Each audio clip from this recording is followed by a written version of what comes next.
साथियों नमस्कार, मैं हरिश्चंद्र बर्णवाल इस वीडियो में आप सभी का स्वागत करता हूं। दोस्तों, आपने जो थंबनेल में लिखा है वो देखा आपने कि बंगाल में सर के दोबारा आदेश, स्पेशल इंटेंसिव रिवीजन के। अब आप पूछेंगे कि ऐसी खबर तो मैंने कहीं देखी नहीं, लेकिन दोस्तों आप देख नहीं पाएंगे क्योंकि सवाल तो बहुत सारे खड़े हो गए। पश्चिम बंगाल में क्या ममता बनर्जी ने चुनाव आयोग को भी धोखा दे दिया? क्या ये स्पेशल इंटेंसिव रिवीजन की पूरी प्रक्रिया को धता बता दिया? कहां लोग सोच रहे थे कि करोड़ों लोग निकल जाएंगे, बांग्लादेशी घुसपैठिए, रोहिंग्या, भागते हुए तस्वीरें, गांव के गांव खाली। और जो डेटा आया है उसमें तो मामला ही कुछ और है। तो सवाल यह है दोस्तों कि फिर चुनाव आयोग ने इतनी बड़ी कार्रवाई की क्यों? क्या चुनाव आयोग ने पश्चिम बंगाल में ममता बनर्जी के आगे घुटने टेक दिए? बहुत बड़ी खबर है दोस्तों, बहुत बड़ी खबर। और तब जाकर मैं अभी जो आपको दिखाऊंगा आपको समझ में आ जाएगा कि पश्चिम बंगाल में ऐसा होने नहीं देना है। यह चुनाव आयोग ने ठान लिया है और जो दोबारा प्रक्रिया शुरू की है ना, वहीं से आपको समझ में आ जाएगा कि किस तरीके से सर के दोबारा आदेश हो गए हैं, दोबारा करने पड़ेंगे। और इसीलिए ममता बनर्जी की खबर आपने देखी होगी दोस्तों। भाजपा आरोप लगा रही है, हिंसा के लिए उकसा रही है लोगों को। आखिर ये क्या है पूरा माजरा? और हां, एक बात बता दूं, सिर्फ एक दिन के भीतर 28 लाख वोटर गायब हो गए। ये माजरा क्या है? तो पश्चिम बंगाल का पूरा खेल आपको मैं दिखाता हूं दोस्तों, और कैसे सीईसी चुनाव आयोग के साथ खिलवाड़ करना ममता सरकार को भारी पड़ेगा, यह भी मैं आपको दिखाऊंगा। मेरा निवेदन है दोस्तों, जरूर कमेंट करके अपनी राय दीजिएगा। देखिए, पश्चिम बंगाल की राजनीति बहुत ही अलग है। देश के तमाम राज्यों में चीजें हो रही हैं, लेकिन पश्चिम बंगाल का तो मामला ही अलग है। तो आपके कमेंट की प्रतीक्षा रहेगी दोस्तों। और हां, HB मेलोडी पर अभी थोड़ी देर पहले दोस्तों हमने नया गीत अपलोड किया है। वो भारत की शान है, मोदी उसका नाम है, कमेंट में पिंड कर दिया है, देख लीजिएगा, जरूर देखिएगा। और साथ ही संग की अनसुनी कहानियां पुस्तक जो है वो मैं व्हाट्सएप नंबर आपको दे दिया है। आइए शुरू करते हैं दोस्तों, 2 विंडो से शुरू करते हैं। देखिए 2 विंडो, एक खबर है 12 तारीख की कल और एक है परसों की खबर। सिर्फ 2 खबर दिखा रहा हूं, कल और परसों। आज तो सुबह ही 11 तारीख को खबर आई कि बंगाल में चुनाव आयोग ने लगभग 30 लाख मतदाताओं के संदिग्ध डेटा की पहचान की। सिर्फ 30 लाख जो संदिग्ध हैं। होश उड़ गए सबके। सिर्फ 30 लाख। एक दिन बाद जब रिपोर्ट आई तो अखबारों ने क्या छापा? 58 लाख लोग बाहर। यानी एक दिन में ही 28 लाख गायब हो गए। ऐसा कौन सा जादू हो रहा है भाई पश्चिम बंगाल में कि 11 तारीख को 30 लाख वोटर संदिग्ध हैं और 12 तारीख होते होते 58 लाख, यानी 28 लाख का फर्क हुआ ना। यहीं आकर दोस्तों चुनाव आयोग को संदेह सामने आ जाता है कि यार मामला कुछ तो गड़बड़ है। जैसा दिख रहा है वैसा है नहीं। यानी पश्चिम बंगाल में वोट चोरी की कोशिश हो रही है और चुनाव आयोग ने जांच के आदेश दे दिए हैं दोस्तों। यह है बड़ी खबर। चुनाव आयोग ने कहा जांच होगी। अब चुनाव आयोग किसी भी तरीके से इस खिलवाड़ को रोकने के पक्ष में है। चुनाव आयोग को क्यों संदेह होता है, मैं जरा वो भी आपको बताता हूं दोस्तों। ये जो स्पेशल इंटेंसिव रिवीजन चल रहा है ना, इससे पहले अगस्त महीने की बात बता रहा हूं, एक शोध प्रकाशित हुआ था पश्चिम बंगाल को लेकर। उसका नाम था दोस्तों electoral roll inflation in West Bengal, a demographic reconstruction of legitimate voters count. बहुत बढ़िया और बहुत विस्तार से यह शोध तैयार किया गया है। इसमें पश्चिम बंगाल की जो मतदाता सूची है उसका गहन विश्लेषण किया गया है और इसमें यह बताया गया कि पिछले साल जो चुनाव हुए थे उसमें 1,04,00,000 लोग अतिरिक्त थे। यानी कुल सूची का 13.69%। वो बोल रहा है ये जो 1,04,00,000 है ना, इससे भी ज्यादा लोग ऐसे होंगे जो अधिकृत मतदाता नहीं थे, जो भारतीय नहीं थे। मतलब अगर सही मायने में समझना चाहते हैं, चुनाव आयोग के पास कुल वोटर्स की संख्या कितनी? 7,61,00,000 करीब करीब। और रिसर्च में कहा गया कि यह होना चाहिए 6,57,00,000, यानी 1,04,00,000 जो मतदाता बंगाल में थे वो फर्जी थे। और यह भी कहा गया कि इससे संख्या ज्यादा होगी। आप समझिए, यह फर्क है 14% का दोस्तों। और पिछली बार जो विधानसभा चुनाव था दोस्तों, भाजपा सिर्फ 10% मत से टीएमसी से कम थी, सिर्फ 10%। ये 2021 का विधानसभा चुनाव बता रहा, और 2024 का लोकसभा चुनाव आइए तो ये गैप सिर्फ 7.1%। और 14% अवैध मतदाता भरे हुए हैं। आप सोचिए, तभी जाकर चुनाव आयोग का दिमाग ठनका है दोस्तों। ये कुछ तो गड़बड़ हो रहा है, इसको ठीक करना पड़ेगा। चुनाव आयोग हरकत में इस समय। यह मत समझिएगा कि चुनाव आयोग भी शांति से बैठा है ना, ममता बनर्जी समझ गई, और इसीलिए वो जानती हैं कि जरा सा हेर फेर हुआ ना, खत्म हो जाएगी उनकी पार्टी। और वो इस समय महिलाओं को भड़का रही हैं कि छुरी, चाकू, किचन के जितने सामान हैं, उतर जाओ मैदान में। मैं रिपोर्ट पढ़कर दिखा रहा हूं दोस्तों। सर की प्रक्रिया शुरू होने के साथ ही उन्होंने रैली शुरू कर दी है। उनको पता है एक एक चीज कि पश्चिम बंगाल में मामला सही नहीं है। ये ममता बनर्जी भी जानती हैं और चुनाव आयोग भी जानता है। लेकिन मजेदार चीज आपको बताता हूं दोस्तों, चुनाव आयोग ने जो स्पेशल इंटेंसिव रिवीजन किया है उसमें बड़े पैमाने पर धांधलेबाजी को पकड़ा है। ममता बनर्जी को बहुत बड़ा झटका लगा है। ऐसे ही वो पश्चिम बंगाल की महिलाओं को किचन के सामान, छुरी, चाकू लेकर मैदान में उतरने को नहीं कह रही हैं, वो खुलेआम कह रही हैं। पश्चिम बंगाल के मुख्यमंत्री, ये कोई पार्टी का अध्यक्ष नहीं कह रहा दोस्तों, याद रखिए, वो शासन प्रशासन की हेड हैं। वो कह रही है कि अगर एक भी फर्जी नाम काटा गया तो वो राज्यव्यापी धरना देंगी। अब यहां आपके सामने एक सवाल उठता है दोस्तों, मैंने भी रिसर्च किया, मैंने एक एक चीज अभी आपके सामने कुछ मिनट में रख देता हूं। आप हिल जाएंगे दोस्तों। ये समझ ही में नहीं आता कि चुनाव आयोग करे तो करे कैसे, इतनी बड़ी धांधली है।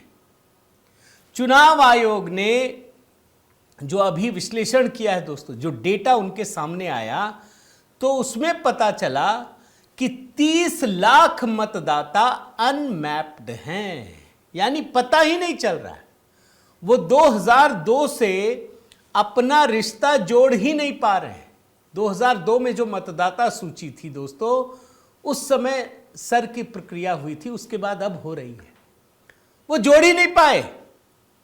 और ये किसी बड़ी साजिश का इशारा कर रहा है दोस्तों, साफ साफ बता रहा है कि कहीं कोई बहुत बड़ी गड़बड़ी है। अब आप समझिए, मैंने आपको अभी एक रिसर्च दिखाया जो अगस्त में पब्लिश हुआ। चुनाव आयोग भी काम कर रहा है। चुनाव आयोग ने जो अभी काम किया दोस्तों, मैं जरा आपको तबीयत से बताता हूं, आप समझिए कि क्या चीजें हैं।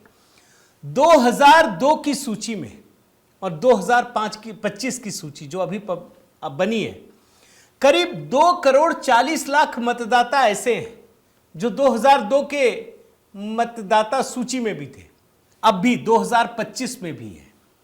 अब यह अनुमान था कि करीब 2.5 करोड़ मतदाता भी अपने लिंक स्थापित कर लेंगे। उस समय 2,40,00,000, अब 2.5 करोड़।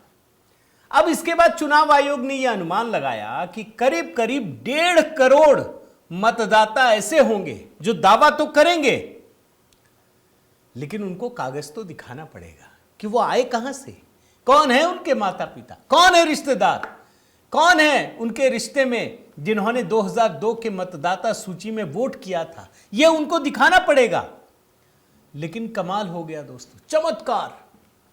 अभी जो पश्चिम बंगाल में काम हुआ है ना सर का, 98% डिजिटाइज हो गया आंकड़ा, और सिर्फ 30 लाख लोग बचे जिनका कुछ भी जुड़ाव संबंध स्थापित नहीं हुआ। अब चुनाव आयोग को समझ में आ रहा है कि कुछ तो मामला गड़बड़ है भाई। आखिर सिर्फ 30 लाख लोग कैसे हैं? अब कई लोग तो ऐसे हैं दोस्तों, आप समझिए टीएमसी ने क्या खेल किया, जो आरोप लग रहा है कि बीएलओ तो गए, अब जो बीएलए हैं, जो टीएमसी के एजेंट हैं, उन्होंने उनको बिठा दिया, अपने लोगों को ढूंढा। हाँ भैया आपका नहीं मिल रहा है, चलो इसका नाम डाल देते हैं, दादा दादी। अच्छा जो उम्र है ना, वो उम्र भी अलग अलग है, तस्वीरें भी अलग अलग, माने हैं तो वो 70 साल के, लेकिन तस्वीर डाली है 20-30 साल के। ये दिक्कत आ रही है। पुरुष मतदाता है, फोटो डाल दिया महिलाओं का। इस तरीके से गड़बड़ झाला हुआ है दोस्तों। और आप जानकर हैरान हो जाएंगे, जो मतदाता सूची में एज का गैप है ना, कई जगह ऐसा दिखा कि दादाजी की उम्र है 64 साल और बेटे की उम्र है, उनके बेटे की उम्र जो है वो 55 साल है। सिर्फ 10 साल का अंतर है, मतलब बाप बेटे का अंतर भी 10 साल से कम है। इस तरह की चीजें आपको देखने को मिली हैं। और अब चुनाव आयोग ने यह जांच के आदेश दिया है, समन भेजने का फैसला किया है कि जिनके माता पिता की उम्र में 15 साल या उससे अधिक का असामान्य अंतर पाया गया है। और चुनाव आयोग ने दोस्तों इस फर्जीवाड़े को रोकने के लिए दोबारा सत्यापन करने के आदेश दे दिए हैं। जो बीएलओ हैं, बूथ स्तर के अधिकारी हैं, उनको कहा है कि दोबारा जाइए, सत्यापन कीजिए। और अब एक और चीज कहा है कि अपने मोबाइल से उसका फोटो लीजिए, अगर गलत प्रविष्टियां हैं तो उसके फॉर्म वापस ले लिए जाएंगे। सभी बीएलओ को और अधिक ताकत दी गई है, ऐप को अपग्रेड कर दिया गया है दोस्तों। अच्छा एक और गड़बड़ झाला आपको बताता हूं, बड़ा विचित्र है दोस्तों। अभी जब ये डेटा सामने आया तो राज्य में 2208 मतदान केंद्र ऐसे थे दोस्तों जहां पिछले 20 साल में एक भी मौत नहीं हुई है। ना कोई मरा, ना कोई लापता हुआ, ना कोई स्थानांतरित हुआ, ना डुप्लीकेट वोटर मिला, कुछ नहीं हुआ। 2208। अब बताइए, कहीं ना कहीं बांग्लादेशियों को तो एडजस्ट नहीं कर दिया। चुनाव आयोग सख्त हुआ और एक ही दिन में जानते क्या हुआ, यह घट करके 480, सिर्फ 24 घंटे के अंदर जो 2208 मतदान केंद्र थे जहां कोई मरा नहीं था, वो घट करके 480 रह गया। चुनाव आयोग सख्त है दोस्तों, मैं आपको बता दूं। अब बीएलओ को जो ऐप दिए गए ना, उसको एडिट कर दिया गया है और सभी बीएलओ को कहा गया है जाइए घर में। जैसे एक एग्जांपल देता हूं, जो भी 85 वर्ष से आयु के अधिक हैं, जिन्होंने फॉर्म भरे हैं, उनकी तस्वीर आपको मोबाइल फोन से लेनी होगी। अब तक दोस्तों बंगाल में 57 लाख मृत, स्थानांतरित, अनुपस्थित और डुप्लीकेट मतदाताओं की पहचान की जा चुकी है और यह संख्या और भी बढ़ सकती है। ममता बनर्जी को भी पता है, टीएमसी को भी पता है। भारी विरोध हो रहा है दोस्तों, यह बात आप समझ लीजिए। चुनाव आयोग झुकने को तैयार नहीं है। 5 आईएएस अधिकारी लगाए गए हैं, मैं आपको बता दे रहा हूं। चुनाव आयोग भी झुकने को किसी भी तरीके से तैयार नहीं है। और मैं लेटेस्ट जानकारी आपको दे दूं दोस्तों कि चुनाव आयोग ने पश्चिम बंगाल में सही मतदाता सूची प्रकाशित करने की तारीख जो है वो आगे बढ़ा दी है। पहला चरण 16 दिसंबर को मतदाता सूची के पहले मसौदे के प्रकाशन के साथ पूरा हो जाएगा। मैं तो एक बात जानता हूं दोस्तों, 15 जनवरी तक सभी को आपत्तियां दर्ज करानी है। खेल चल रहा है, टीएमसी के लोग खेल कर रहे हैं, यह बात समझ लीजिए। हर चीज का काट निकाल लिया गया है। आप देश में कहीं कुछ भी कर लीजिए, लेकिन बंगाल में अगर कर दे तो मैं मान जाऊं कि चुनाव आयोग ने बहुत बढ़िया काम किया है। लेकिन मैं अब भी इस बात को विश्वास के साथ कह रहा हूं कि शायद चुनाव आयोग और सख्ती करे, सुप्रीम कोर्ट की मदद ले। दोस्तों यहां पर 14 फरवरी को अंतिम सूची प्रकाशित होनी है, अभी समय है। और जब चुनाव आयोग सख्ती के साथ काम कर रहा है, सुप्रीम कोर्ट ने भी पूछा, मैंने अभी आपको 1-2 दिन पहले दिखाया था कि आप लेकर तो आइए शिकायत क्या हम पूरी बंगाल की पुलिस आपके अंदर कर दें? पश्चिम बंगाल में टीएमसी उन सारे सिस्टम के काट निकाल करके बैठी है और इसी वजह से दोस्तों मतदाता सूची में इतनी बड़ी धांधली की शिकायत सामने आ रही है। मैं तो कहता हूं बस देखते जाइए, चुनाव आयोग भी कमर कसकर बैठा है, शायद कुछ अच्छे नतीजे सामने आए। लेकिन एक बात तो तय हो गया दोस्तों कि जो ये मामला है ना 10% का, ममता बनर्जी को दिख गया है कि अगर हम आखिरी दम तक नहीं लड़ेंगे खत्म हो जाएंगे राज्य की राजनीति से। बाकी इंतजार कीजिए दोस्तों, देखते हैं चुनाव आयोग क्या करता है। उम्मीद करता हूं ये वीडियो आपको पसंद आया होगा। जरूर कमेंट करके अपनी राय दीजिएगा। अगर आपने चैनल सब्सक्राइब नहीं किया है तो जरूर कीजिए, लाइक कीजिए, बेल आइकन दबाइए। और हाँ दोस्तों, HB मेलोडी पर मैंने अभी एक नया गीत प्रधानमंत्री मोदी को लेकर है। वो भारत की शान है, मोदी उसका नाम है। ये गीत बहुत मेहनत के साथ हमारी टीम ने लिरिक्स, बोल, कॉम्पोजिशन सब में मेहनत की है वीडियो तैयार करने में। देखिएगा, बताइएगा कैसा लगा। संघ की अनसुनी कहानियाँ पुस्तक अगर मिलने में दिक्कत आ रही हो तो मुझे मैसेज कीजिए। मेरे व्हाट्सएप ग्रुप से जुड़ना चाहें तो जय सिया राम लिखिए। बहुत बहुत धन्यवाद। जय सिया राम।